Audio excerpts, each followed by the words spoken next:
Hello everyone, I'm the Chariot Battle. Welcome back to Rome Remastered Faction Guides. Today we are here for something special, an ancient civilization in its own right, the Egyptians. A few words before we begin with the faction guide.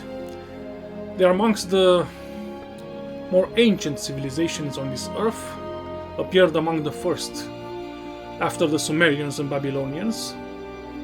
They have a long history. And of course, you may know the long line of pharaohs and the successions. So to more recent times, Ptolemy I established his rule as the first pharaoh, Ptolemaic pharaoh, in 305 BC, after Alexander the Great died, and they split his empire, of course. The Ptolemaic rule lasted until 30 BC, with Cleopatra allying herself with Mark Antony and were defeated by Octavian, the first emperor of Rome. And the Byzantium Empire finally lost control of the Ptolemaic lands with the Muslim conquest in 641 AD. Okay, enough with the facts, let's go with the intro. Enjoy!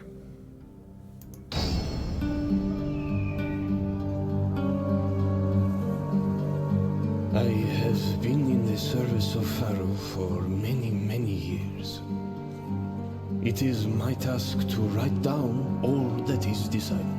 My father did this before me, and his father before him. We have faithfully recorded and seen much. Pharaoh is our lord and master. He is Horus reborn, and will be Osiris in the afterlife. All of Egypt lives and dies by his divine wish. And this is as it should be. We are his children. Pharaoh loves us all. We would conquer the world so that all can know his wise rule. Even if Pharaoh did not ask this, we would do it. His enemies will be struck down. Night and darkness will take them. The sands will be stained red. All this will come to pass, for Pharaoh has decreed it. So it is written. So shall it be.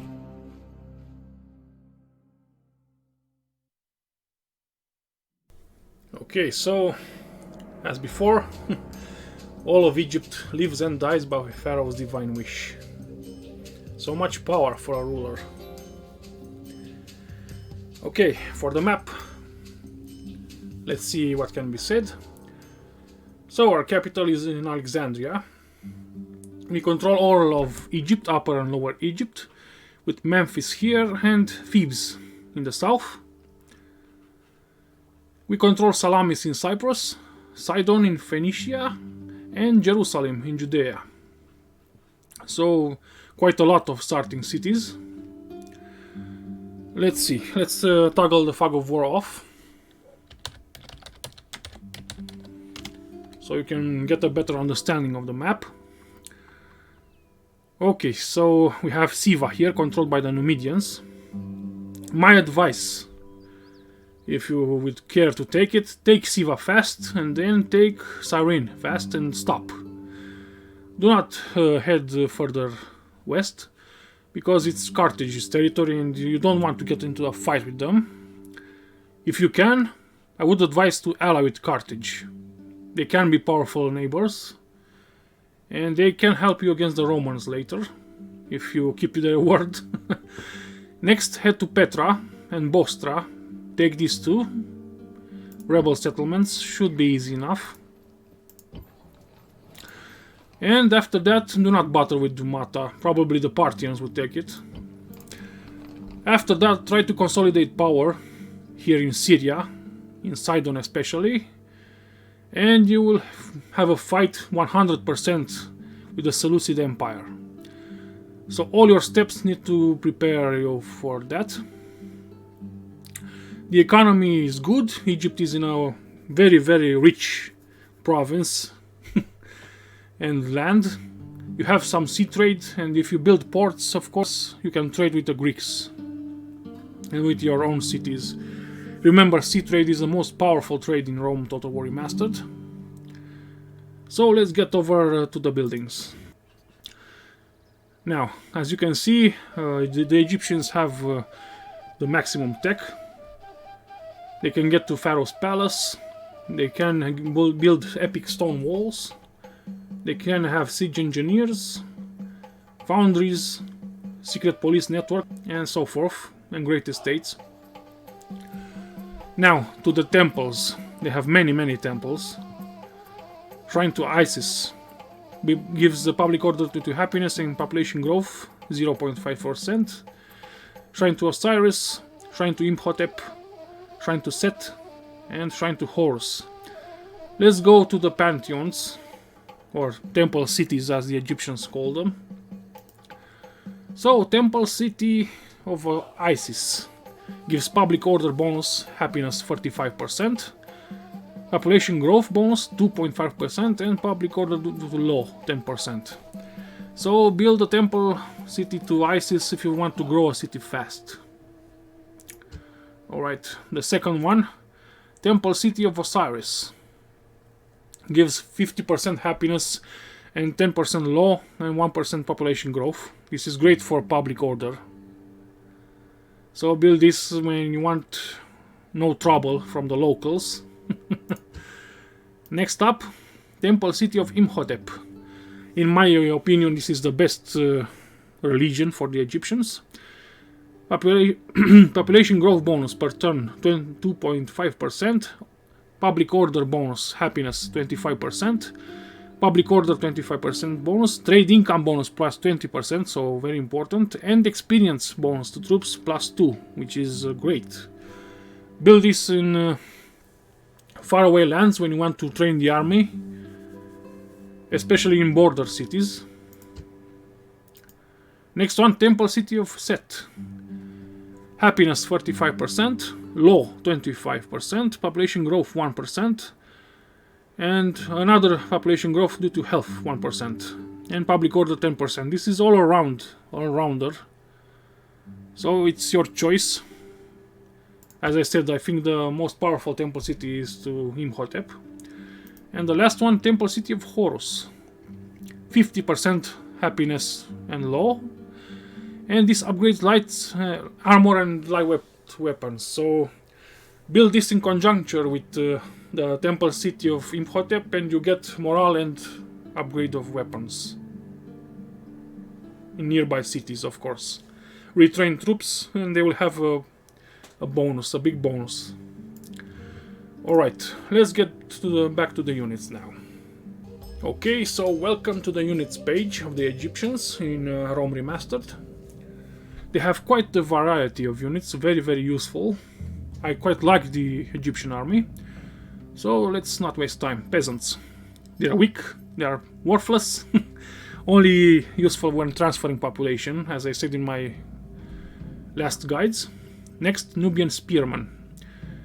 So most of the Egyptian troops can form a phalanx. They have bonus fighting cavalry, bonus in deserts, of course.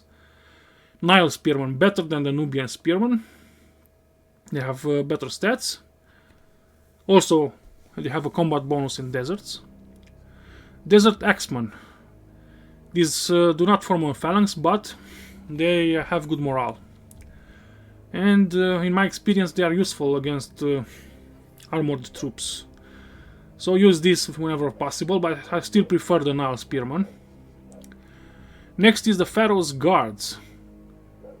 You get this later in the game. They are the best infantry units around as an Egyptian. They can form phalanx, bonus fighting cavalry, bonus in deserts, good morale, well armored, and good stamina. So very good troops all around. Next up is the Slingers, your basic throwing infantry. The distance infantry, sorry. They have combat bonus in deserts and fast moving, so not much to say about these guys. The same goes for skirmishers. I do not use them a lot, but early game they can be useful. They have a bonus versus elephants and chariots, which is important to these guys. Next up, Bowmen. Your simple archers, keep them at the back, so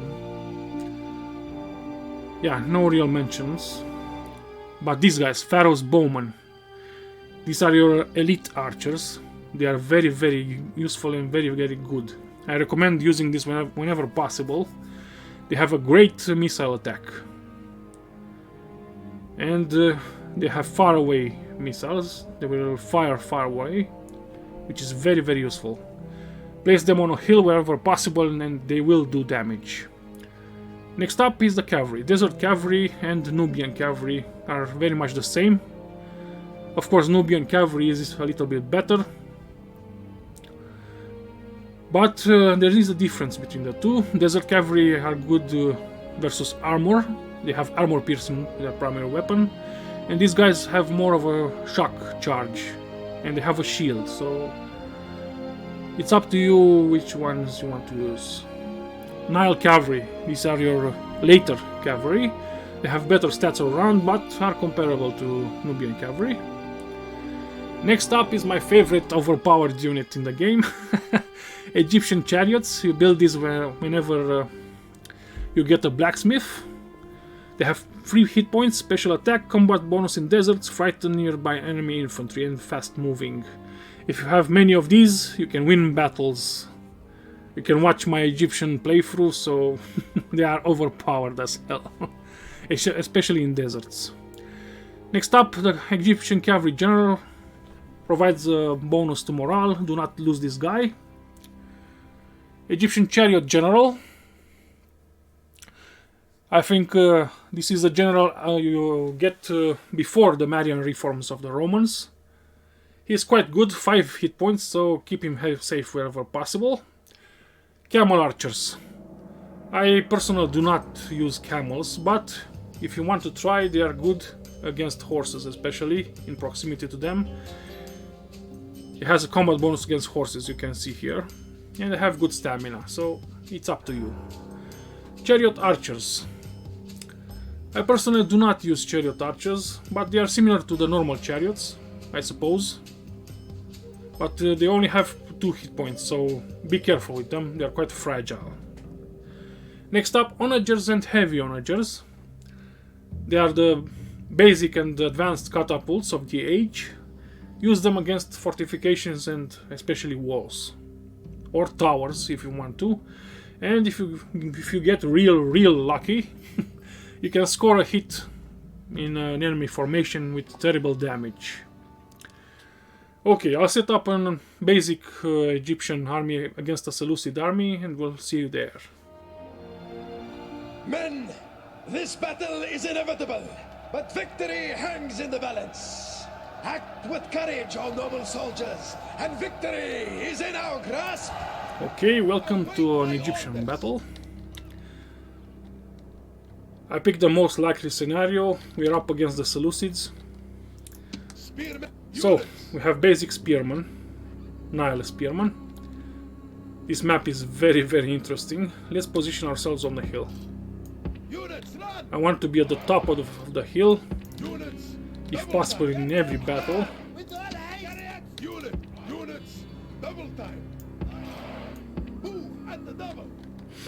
I will group my chariots into one. And as soon as the battle starts, I will move at the top of the hill.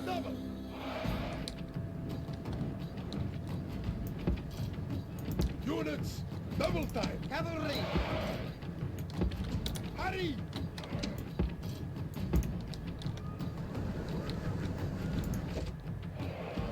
There's the enemy. So they have spears, which is nasty against my chariots, but I will strike their general.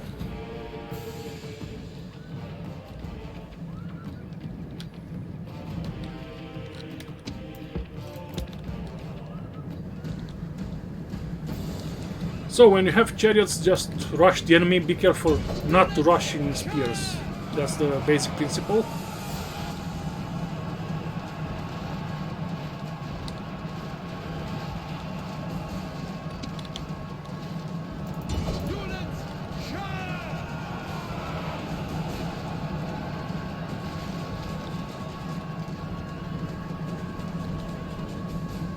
So they mostly ran.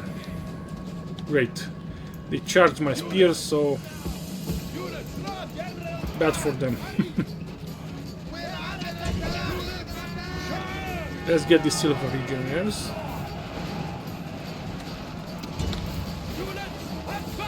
And this battle should be dealt with easily. You can see I did not charge the spears, kept away from them, and cavalry are overpowered against chariots. Sorry, chariots are overpowered against cavalry. So, as you can see here, they are all but dead.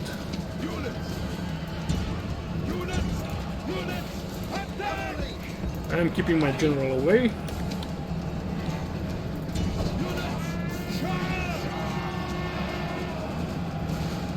This general is the perfect enemy. He does not stand but runs away. Is there any point in killing him? Units, attack! Cavalry, attack! Great. So